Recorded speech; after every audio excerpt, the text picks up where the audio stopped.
Assalamu alaikum everyone. Today I'm going to be talking about the hard problem of consciousness. So first let me clarify what consciousness really is.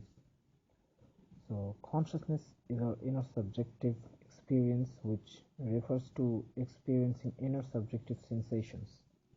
It's an awareness of our surroundings and ourselves.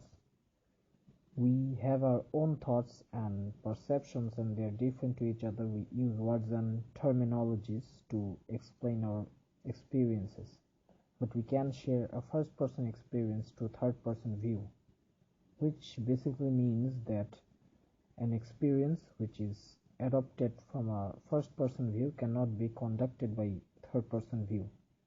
As brother Hamza has stated in his book named The Divine Reality, that words are vehicles for meaning and experience, but we must go beyond words to fully understand the conscious experience of another.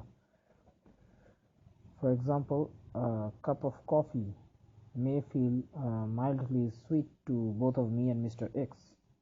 So, terminologically, our experiences are identical, but our subjective experiences are not the same.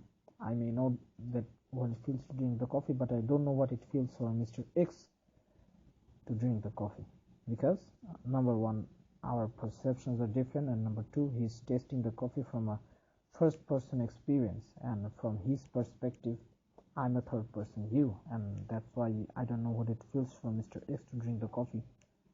And that's why actually Thomas Nagel raised the question of badness, or what it feels to be bad.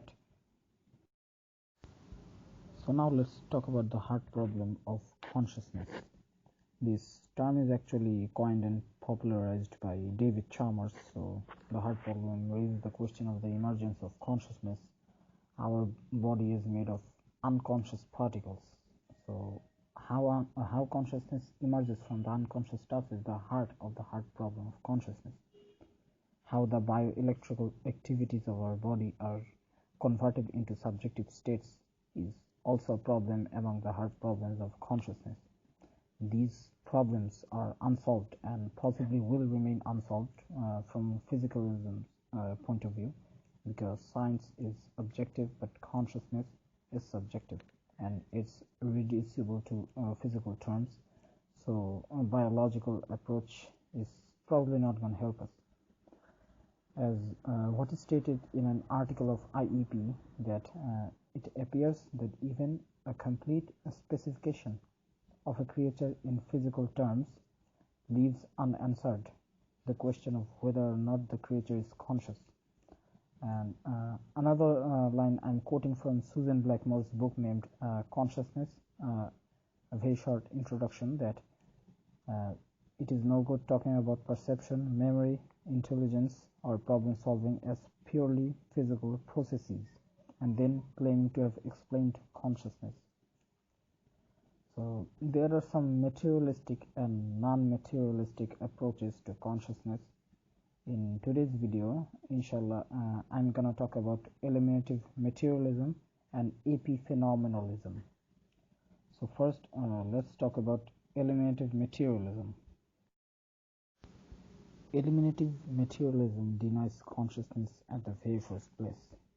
It postulates that subjective conscious states don't exist and everything can be explained through physical interpretations. So my reply to this is Frank Jackson's mirror argument.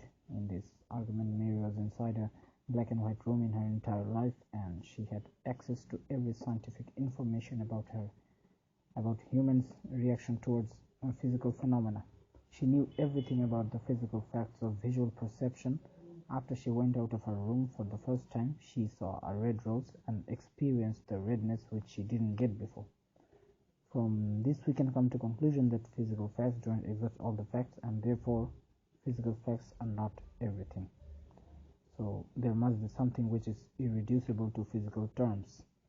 Well, there is a counter-argument for mere argument called the ability hypothesis, which postulates that seeing the redness of rose is actually an ability, it's not a knowledge.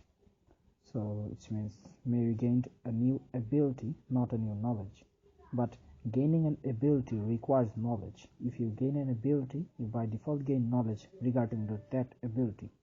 So the ability hypothesis is definitely wrong, and rejecting consciousness doesn't solve the hard problem, and that's what eliminative materialism does.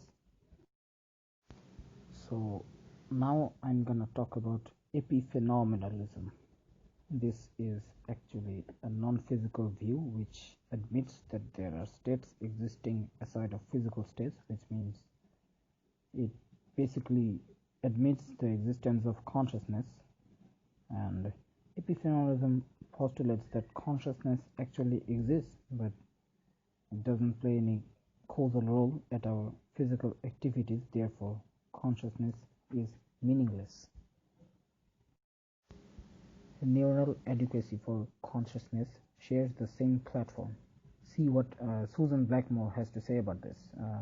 It implies that consciousness must lag far behind the real world and so must be useless in responding to a fast-moving world. But we don't feel the latency of consciousness is because of referral backward or subjective antedating. There's even an experiment by Benjamin Libet known as the Libet's experiment, which replicates that consciousness doesn't play any causal role and free will is just an illusion. Therefore, epiphenomenalism is true. In Libet's experiment, a participant would be asked to perform a simple task, and his head would be attached to EEG electrodes to be monitored. Libet wanted to prove that we get conscious usually after half a second of the activity that we're conscious of, but there are many issues in the experiment that Libet couldn't avoid. And here I am quoting a statement from an article written by Steve Taylor at Psychology Today, which says that it is debatable whether people are able to accurately record the movement of their decision to move. Our subjective awareness of decisions is very unreliable.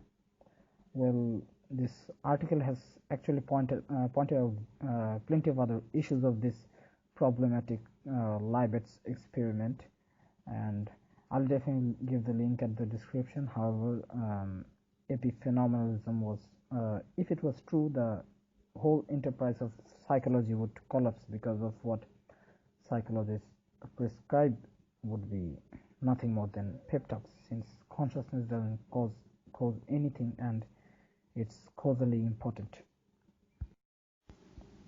So that's it for my today's video. There are many other materialistic and non-materialistic approaches that I'm gonna debunk, inshallah. Some of them including panpsychism, property dualism, substance dualism, neutral monism, and interactionist dualism.